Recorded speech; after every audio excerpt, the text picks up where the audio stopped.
All right, here we are. Welcome to GEG NoVA's October monthly webinar. My name is Tyler Witman, and I'm one of GEG NoVA's leaders. And with me tonight is Theresa. Hey there, I'm Theresa Hoover Ducassoux. Good to be here. Band director in Arlington, and excited to be one of the co-leaders of this great group. So thanks for being here tonight. All right, so we have a kind of shorter agenda than normal tonight, but we have our welcome and introductions that we just went over. We're going to look at what GEG NoVA is, what's new with Google, which we have a whole bunch of new things going on, some upcoming events in the Virginia area, and then Theresa is actually going to go over some Google Drive hacks, where she'll actually take a look at all kinds of different things that you might not have ever even heard of before with Google Drive. And then we'll have some time at the end for some Q&A through the chat. All right. So GEG NoVA is the Google Educator Group of Northern Virginia, community of educators that really just, we're here to support each other, to learn from each other, share all of that good stuff. If you're not already a member of our group, please check out the link so that you can join this good group. It's just a Google group, so you'll be part of a listserv. You can get emails when people have questions, people have announcements, things like that. So these slides can be accessed. You'll see the banner at the bottom to get the slides, and you can go ahead and connect to the group that way. And yeah, essentially, like it says on the screen, discussion board, listserv, just a great place to connect with other like-minded educators, both in the Northern Virginia area and really all over the place. Definitely, there's always some great ideas going on in there. All right, so what's new with Google? So we have a pretty significant update from Google this month. So they have rebranded and reworked G Suite into the new Google Workspace. And the thinking behind this was to try and integrate really all of the products that you're so used to working with within G Suite, and make them more available within each other, so that you don't necessarily have to go find another tool somewhere else. So for example, we'll look at a couple examples, but for example, you're now able to open up a new document directly within a chat. So they're kind of trying to integrate all kinds of different things. The GIF that's there has an article directly from Google about all of the different changes that are going on.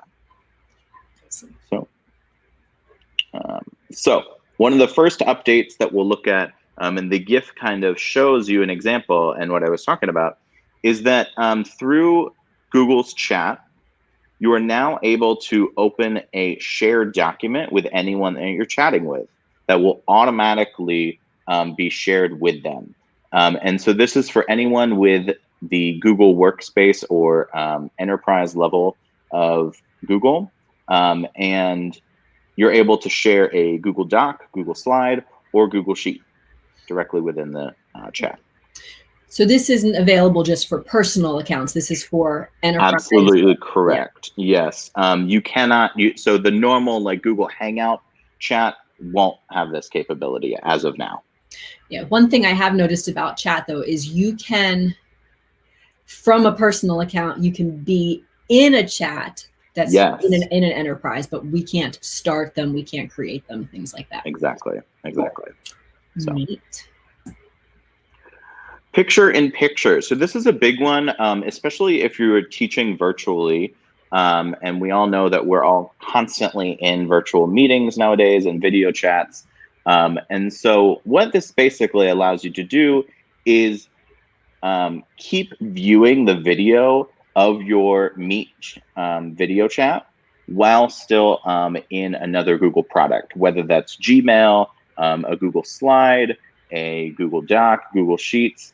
You're able to pull up the chat and the actual video chat all within that same document while still working together. And it's great for creating like a more collaborative environment so that you can talk to people and look at them while still working together in the same document. Awesome. Yeah. One of the other updates allows a little bit more compatibility with other products. So Google recognizes that it might not be the only product you're using. And so they've now changed the default so when you open any kind of Office document, whether that's a Word document, a PowerPoint document, an Excel sheet, all of those are now opened into an Office editing mode, which basically retains the file extension and retains all of that formatting that you did within the Microsoft product, and makes it a little bit more compatible with downloading it and re-uploading it and all those good things. It's also awesome. Yeah. Another great new feature is that you are now able to grant access to files directly from Gmail. So if you have something that you're sending out and you want to be able to have people request access to it, you want to send them just viewing access, and then if they need it, they might request editing access. I know it's always a pain to have to click on the link and then go change the access. Now, when you get that notification, there's the capability to actually change those settings directly within the notification. So directly within Gmail. So you no longer have to have a million tabs open to change access, which is always a good thing. Right? I always have a million tabs open. I don't understand. Exactly. So it's going to be one less is what you're telling me. At least one less. At least. That's what we hope. All right. Upcoming events. So we have some focused events here. Visti in particular, we're really excited about. So this year, Visti has moved virtually, and like a lot of other events in the area. And their theme this year is focused on the future, looking ahead at what educational technology might look like in the future. And they will have both a virtual and virtual on-demand and live sessions. And registration is now open. And if you register now through Thanksgiving, you'll get the early bird pricing of $75. And so that event is going on from December 9th through the 13th. And it's always a great event. Even virtually, I'm sure it's going to be amazing. So do you know, will the sessions be available beyond the 13th, or is it just with that limited time, have they said? I don't know for sure. I would assume since they're offering on-demand sessions, those for sure I would think would be, but that'll be great to see. We'll see. Cool. Yeah. Sorry, we've got a visitor with the Oh, yeah. Oh, the canine type of visitors always welcome. Yeah, the canine loves Google. Right. All right, so we also have some global GEG events. As always, they have some amazing webinars going on. So the first one coming up, actually, I think is not tomorrow, so that is Saturday. Yeah, Saturday at 2 p.m. Google Sheets Wizardry for Muggles. So if you're a Harry Potter fan or Google Sheets fan, this is for you, okay? They also have a webinar coming up about flipped learning, which is going to be even more pertinent as we move towards like a hybrid environment. Flipped learning can really change how you think about education and lesson planning and all those good things. So that's going to be on November 5th at 7 p.m. And then every Sunday, Global GEG has what they call the GEG staff room at 3 p.m.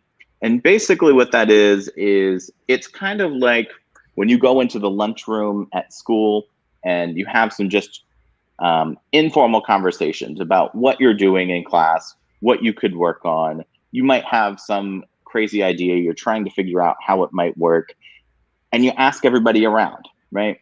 That's what this is for. It's just a great way to get together and kind of get some ideas flowing, you know? Yeah. So. What's neat about that event is it truly is global. Right. So you're not just hearing from people around the US. In fact, the hosts of it are in the UK. Mm-hmm. And there's often there's people truly from all around the world, which is really something special. So you're getting some different perspectives. And sometimes it's just people to chat with. Right. Exactly. Which is so needed right now, you know? Yeah, we don't have that. We don't have the, time to talk around the copy machine or whatever. So it's a good time. If you haven't checked out the Global GEG stuff, do. Every webinar they have is on their YouTube channel. It can also be found on their website. Everything's recorded. Everything is there. There's just so much great information. Every session I've ever attended, I've learned new things. In fact, I feel like I need to go to the Google Sheets one just because I know there's so much more capability than I currently do. Definitely. And just for reference, the Global GEG logo down there is a link directly to their website. Same thing with the Visti logo. It goes directly to the conference website too. Awesome. All right, so the question is, has anybody completed any Google certifications recently? I imagine many of you have been busy for the last 2 months, so maybe not. But if you have, please let us know. We would love to celebrate you and give you a little shout out here. We were over the summer. I know we had a number of different members who earned level 1, level 2, and I know a couple people were working on their trainer certification. So we would love to hear about it. We would love to be able to really celebrate. If you're looking for more info about the certifications, the Google Teacher Center is linked on there. And it's just a wonderful place to learn more. Even if you don't want to take a certification test, you can just go through the coursework at your own pace, and you're guaranteed to pick up some new tips, new tricks. Definitely. Yeah. All right. So deep dive into Google Drive. So full disclosure, this is a session that I put together over the summer for the staff at my school, when we really just wanted to talk about a lot of things Google Drive. We had several staff members who really hadn't used Drive a lot. They were more familiar with the Microsoft world. That was just a place that they had been more comfortably, but they're starting to learn more about Drive. So I kind of took out what I thought was the most useful for this particular group. And I guess it might not be as deep a dive, but just trying to figure out some things to think about and to help you be as efficient as possible and really just being able to work within your Google Drive as best as possible. So here we go. My goal is to talk about navigating throughout your Drive. And look, I even put the new Google Drive logo.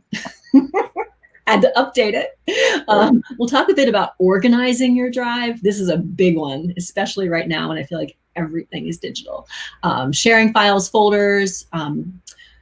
We'll talk briefly about the shared Drive, and then a little bit about managing multiple Chrome accounts. That's something that I feel like I'm talking about frequently with teachers and non-teachers these days. All right, so Google Drive. There's a couple different ways to access your Google Drive, and I'm not going to share my full present screen right now just so we can hop around a little bit.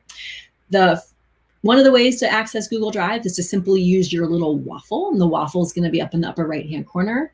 From there, just click on the Drive icon. Something to note that a lot of people aren't aware of, you can totally move these icons wherever you want. So you can rearrange your icons, you can put them however is most convenient for you. So if there's things that you use more than others, drag them around and move them.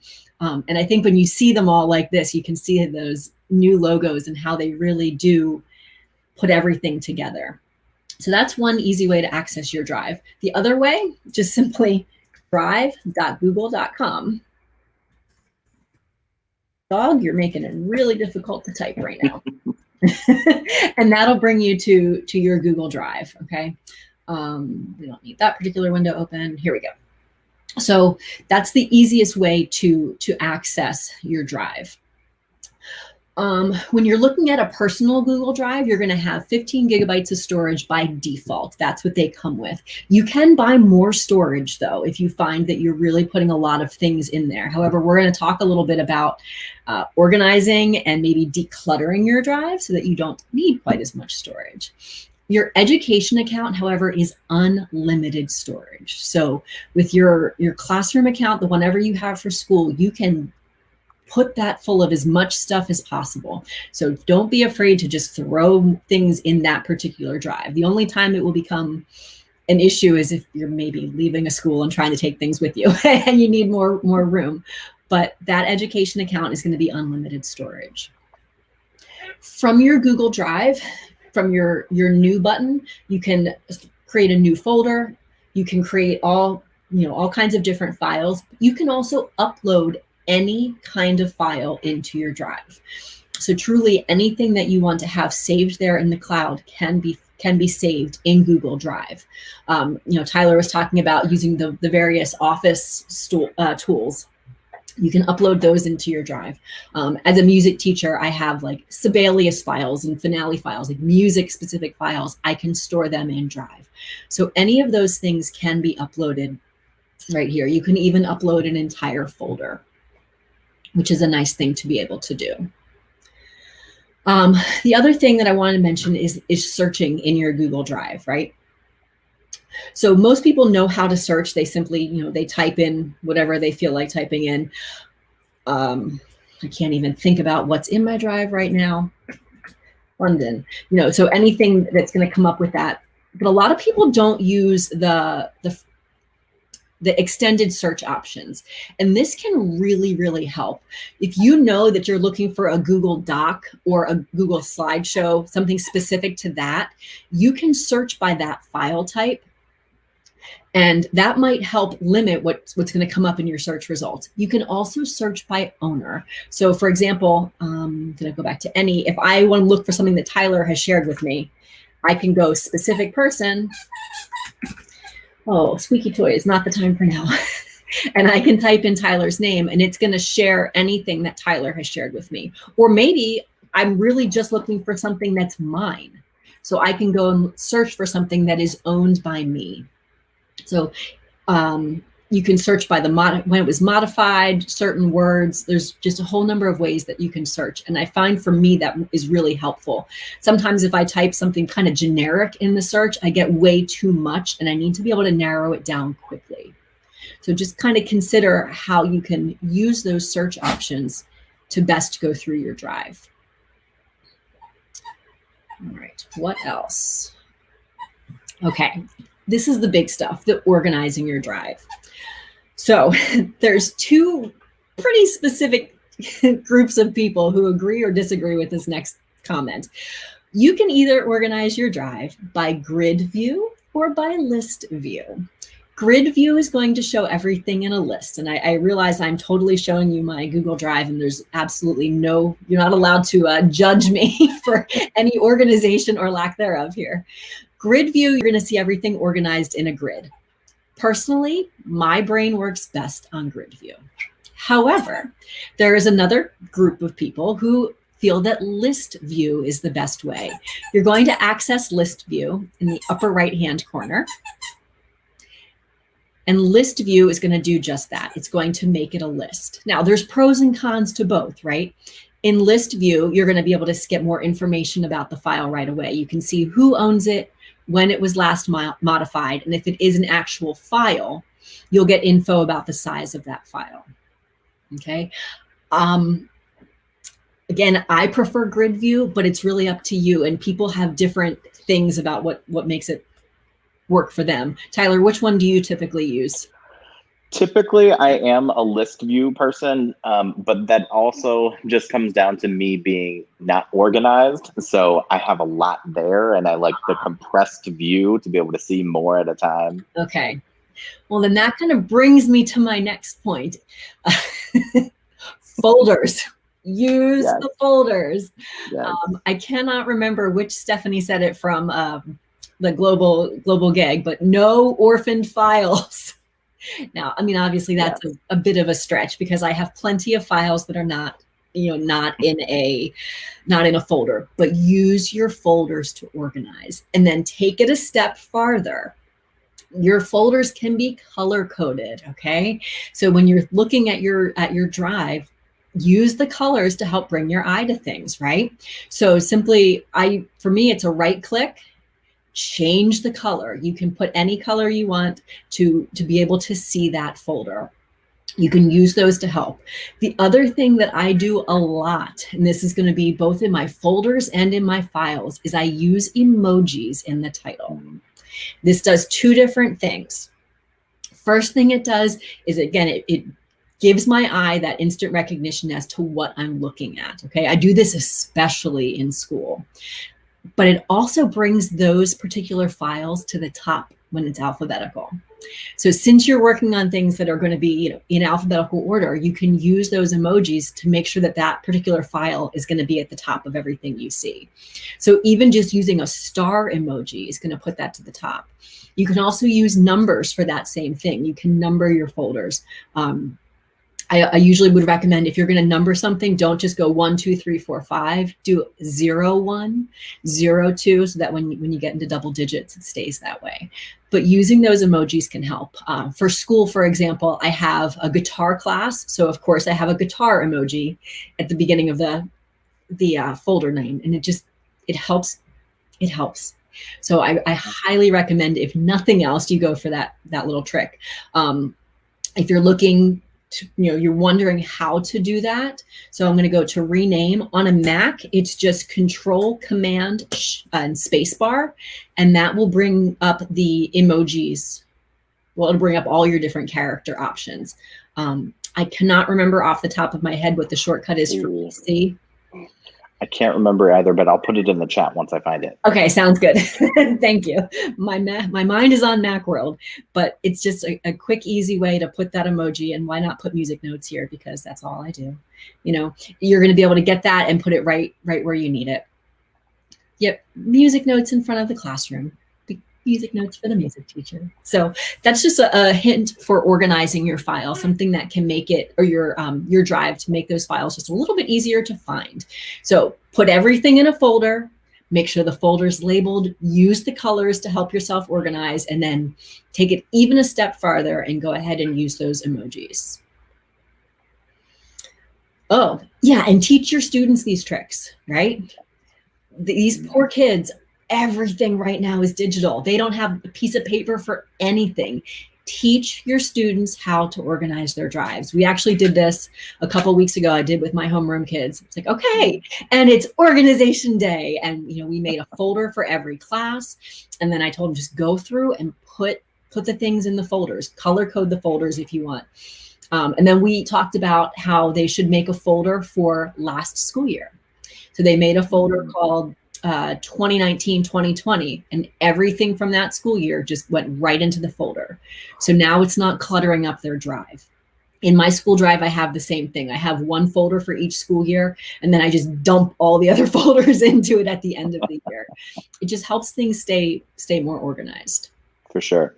Before we move on, can I ask you a question? Because we have one from the chat. Sure. So Melissa is asking, what would be advisable to get Google Classroom assignments organized in Google Drive? I get a bazillion turn-ins, and they're all over. That's interesting, because they should be in your classroom file, right? They should be in the classroom folder. So I'm thinking for a second. We don't use Google Classrooms. My brain doesn't immediately go to that. Yeah.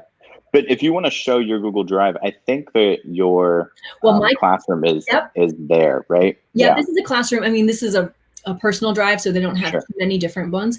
But I believe when you get them, so there's the different things that are going to be in it. Now, this is what a student view would look like for that classroom.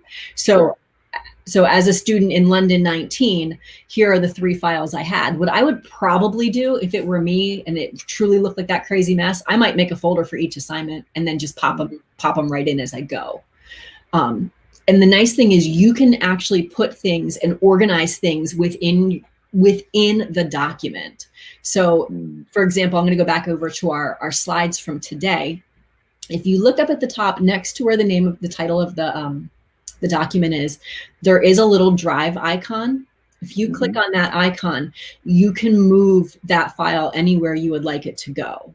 Now, since this is shared between Tyler and I'm not going to move it because he wouldn't like that very much, but you can move it right there. So I think if you're finding like 1 or 2 things that are out of place, I might move them that way, just into their own folders.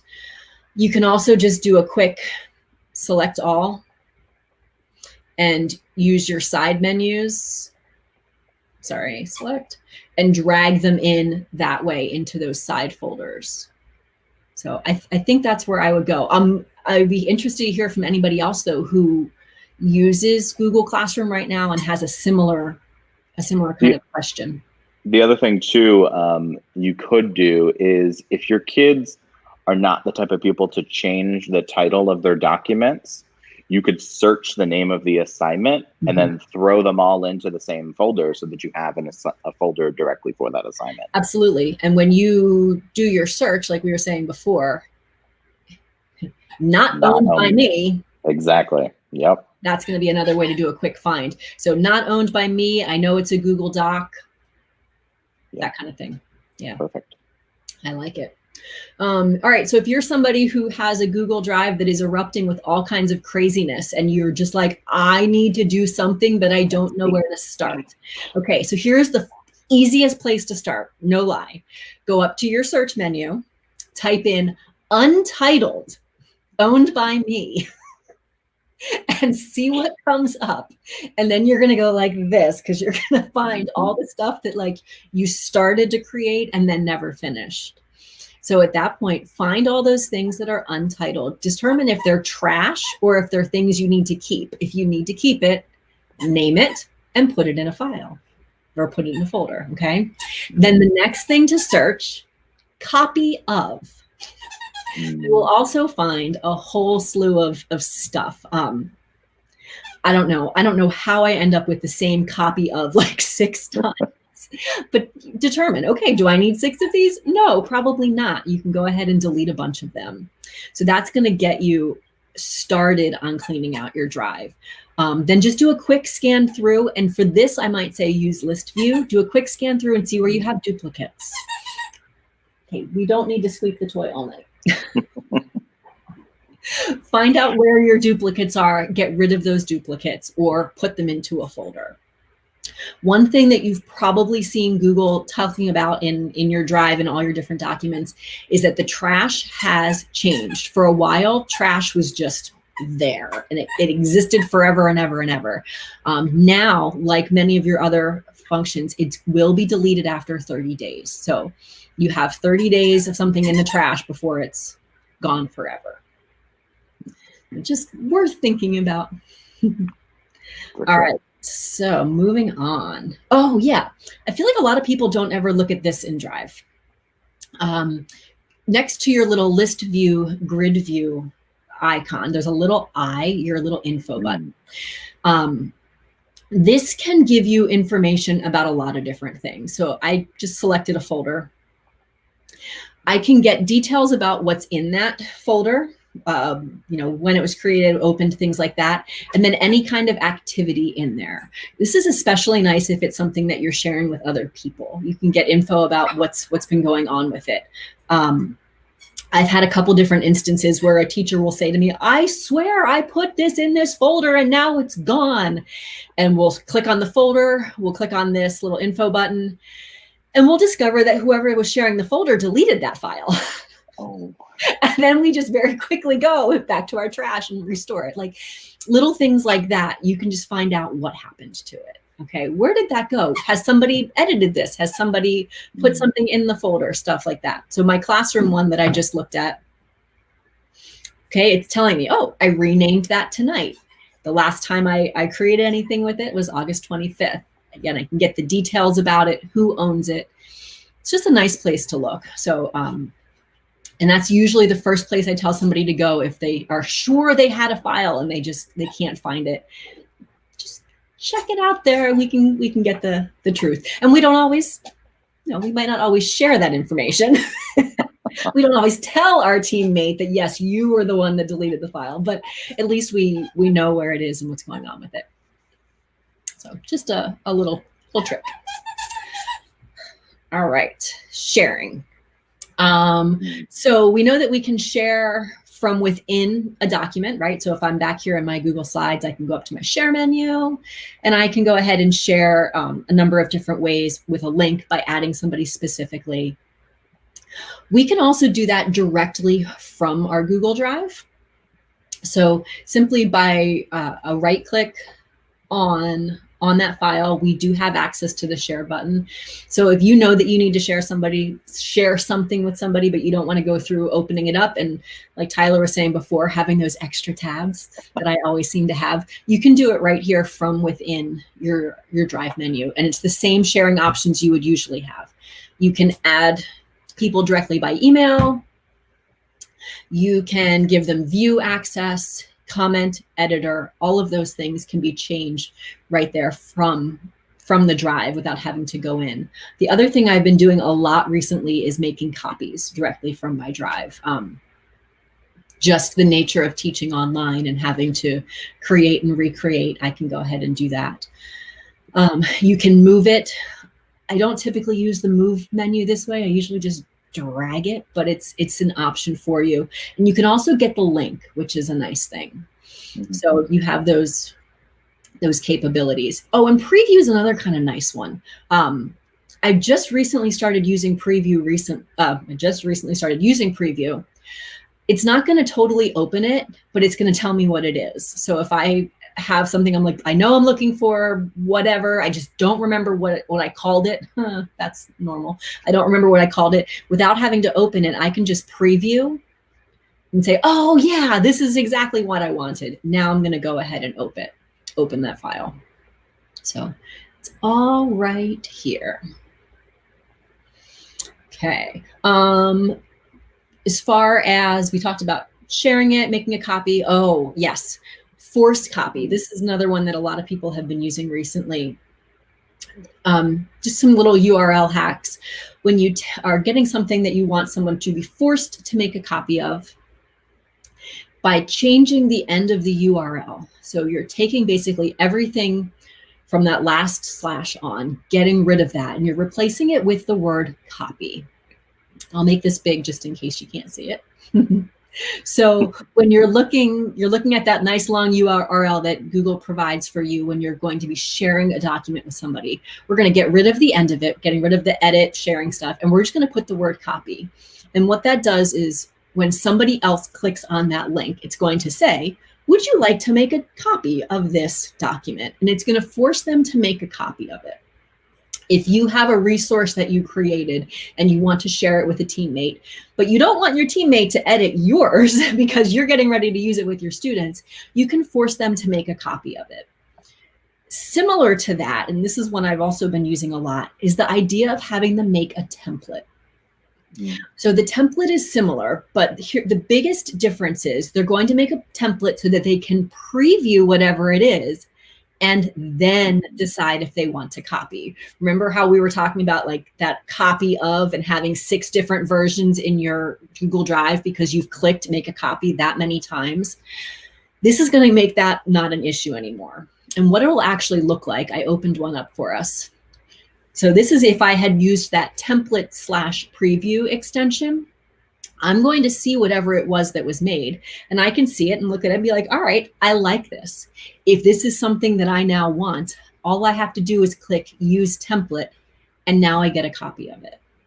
So I don't have to decide if I want a copy until I've actually seen the whole thing. So,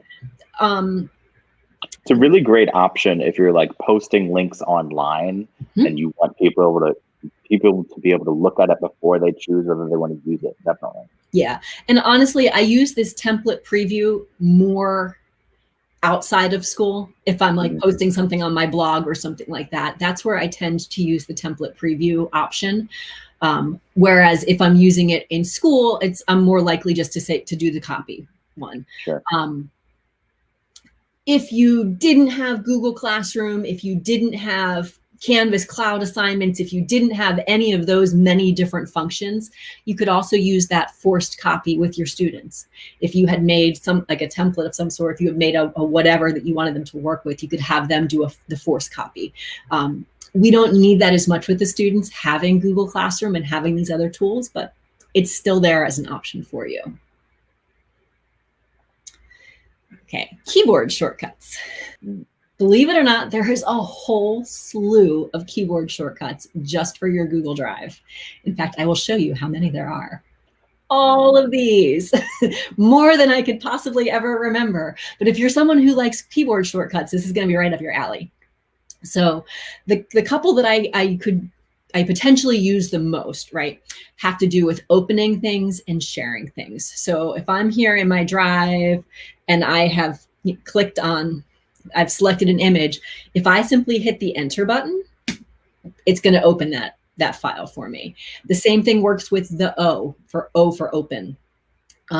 If I hit the dot, the period, it's going to bring me my share menu. So that's just going to come right up.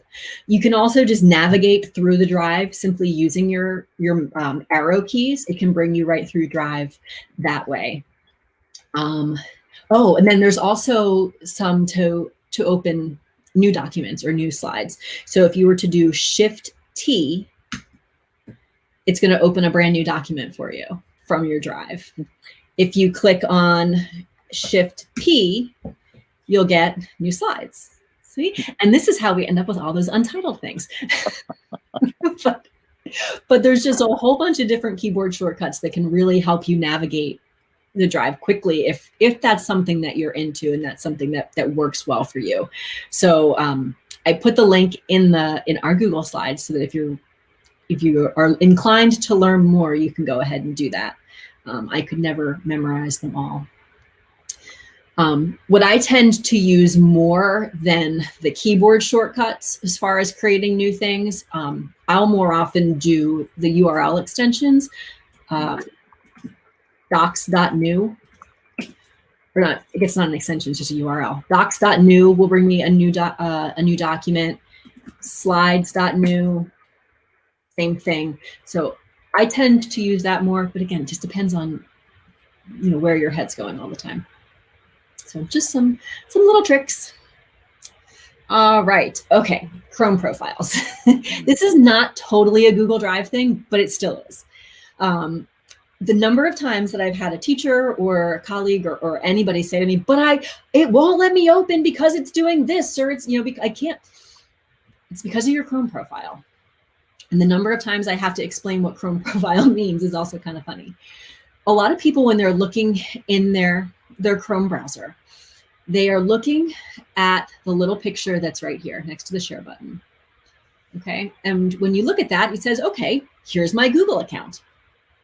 I'm in my Google account. I'm in my Google account. This is great. And yes, you are. Like right now, I am in my Google account for Ducassoux, and that's wonderful. However, what really matters when you're going between various Google applications is what Chrome account you are in. And the Chrome account is the little one that's up here. It lives next to your Chrome extensions, and it hopefully it's going to be the same, but it might not always be. So this Chrome account means that anything I open up within this window, when this particular Chrome account is selected, is going to be opened up within tducassoux@gmail.com. Now, again, no judgment. These are all the other Chrome accounts I also have. One for school, right? Because there's one for my school account.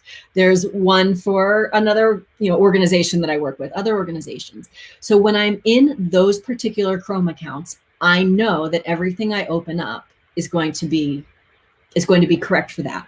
And the way I typically work it is with multiple windows. Okay. So I will have one window that is for my Ducassoux account. I'm going to have a whole nother window, not tab, a whole nother window for my Noteflight account. So the best way to kind of start this whole process is sign out of everything. Go over to here, sign out of every Google account you have. Open up a brand new Chrome browser. Go over to your little sign in, and you're going to sign into a new account. Okay. You're going to create that account. It's going to ask you if you want to sync. I say yes. I don't know why you wouldn't sync. That's the whole purpose of having Chrome. So you're going to be able to get things on every device the same exact way. Then once you have your main Chrome account set up, whether you want that to be your school or your personal, it doesn't make a difference. Then you're going to open this back up and you're going to add a new person. When you go to add a new person, you'll go through what the name of that account's going to be. Haven't figured out what the icons are for yet, but I'll just go through a tiny bit of it to show you. Go for cheese. That sounds good. Okay, and it's going to open a brand new window for you, and you can sign in with whatever that other email address is. Okay, I have all of mine are already created, so there's nothing left to sign into, but you're going to be able to sign into that other account. So now here's my Ducassoux that we're all looking at right now. But let's say I want to go ahead and sign into my NoteFlight account. That's just another organization I work with. So when I open that up, it goes to a brand new window. And everything in here, you can see it looks different, right? Here's the one that's Ducassoux. It's got all of those bookmarks, all those things. Well, for NoteFlight, I've got different things that I need. I need Blackboard and Canvas. And somebody's barking at me. and NoteFlight. So now I know that everything that happens within this window is going to happen within my NoteFlight account. So I hope that makes sense. That's the best way that I can explain it. But there's a link that explains every step of the process of how to do those different Chrome profiles. And if you can get those things separated, it's going to save you a lot of hassle. When you go to open something from your email, it's going to open up in the right account. You know that you're not opening things or creating things in the wrong Gmail account, in the wrong Chrome account. So again, it's not this one. It's not your Google account. It's your Chrome profile right up here. So, yeah, I have to say this has just saved my life so many times. Before I started using Chrome profiles, I would constantly create stuff in the wrong account on a regular basis. Yeah. So this just saves my life. And yeah. I was always kind of like cursing at myself because I felt like I could never open things I needed to open. Yep. I would try to open something from school when I had my personal Gmail, and it didn't work. It created a big mess. So now, I mean, yes, do I have multiple windows open? I do, but at least I know that they're separate and I can manage it okay. So if you gain nothing else from this, create different Chrome profiles. For sure. In fact, on my to-do list, goodness, when will that ever get to it, is to like make a video going through step by step how to do this and why. Maybe we'll just link this to it. But anyways, all right. So if you want to learn more, because how could you not want to learn more? We've already talked about checking out the educator certifications, level 1 and level 2.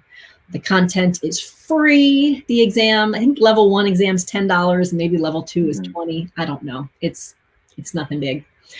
You've already found the Google Educator Group of Northern Virginia, but if you're not a member, there's a link. We've talked a little bit about the global GEG group. There's a link to them as well. And over the summer, we put on, I say we because I helped like this much, we put on a level 1 and a level 2 boot camp, which were multi-day events, YouTube live, just like this, where we went through every single detail on the test. So if you think you want to take one of the tests, but you want more help, you want to hear the information from a person instead of reading it on the screen, check out those boot camps. You could even fast forward through them. You could watch them on 1.5 speed, and you can get more info that way. The number of people that obtained certification after those boot camps was incredible. So they're really worthwhile. And even if you've already gone through it, like me personally, I've gone through both of those certifications multiple times and still learned stuff from that boot camp. So it's totally worth it. Because the people teaching the boot camp use it every single day. Like they're in the trenches using these tools. And in a lot of cases, it went beyond what you need for the test. Like I think I said, I was involved this much. My role was level 2 boot camp talking about Blogger. On the level 2 test, there's one question about Blogger, but yet we gave 15 minutes worth of information on how to use that tool. So that's just that one tiny example. The Google Sheets, oh my gosh, I could watch that 7 more times and still learn things. So the boot camps are totally worthwhile. And just a tip that we've found is helpful. If you're going to join a GEG, whether it's our local for Northern Virginia, global, any of them, a personal email tends to work best. Some school emails block Google Groups, or they block access to Meets, they block things like that. So we've just found the most success if you do those with your personal. So for sure. That is all I got. I don't know if it was too much or not enough or what. Not at all. It was great. It was great, Maybe as always. for October during a pandemic, it was just right. Exactly. Exactly. Were there any other questions out there, whether about Google Drive or just about Google Life in general, that we can answer? It doesn't look like there's any in the chat currently, but we'll maybe wait a couple seconds and see if anybody shows up with anything. Okay. I mean, I know I learned a ton tonight just from you. So Well, then there's always something new to learn with Google. I know. You know, And like that's what I love. there's so much about it. So yeah, that is what I love about it. Well, we don't have November scheduled yet. I'll be honest, I keep forgetting that it's happening on Sunday. Right. November. But right. Yeah. We'll get there. We'll get it scheduled, and we'll get some more good things out there. If there's anything that people want to be learning more about, or if there's something awesome that you want to share, it doesn't have to be anything like earth-shattering or life-changing, but just any kind of little Google tech teaching tips that you have. Like, that's the whole purpose of this group, is for us to be better together and to learn more from each other. Yep. All right. Well, we will go ahead and sign off, and we will see you all next month. All right. Sounds good. Have a great Halloween. Thanks for being here. Everybody.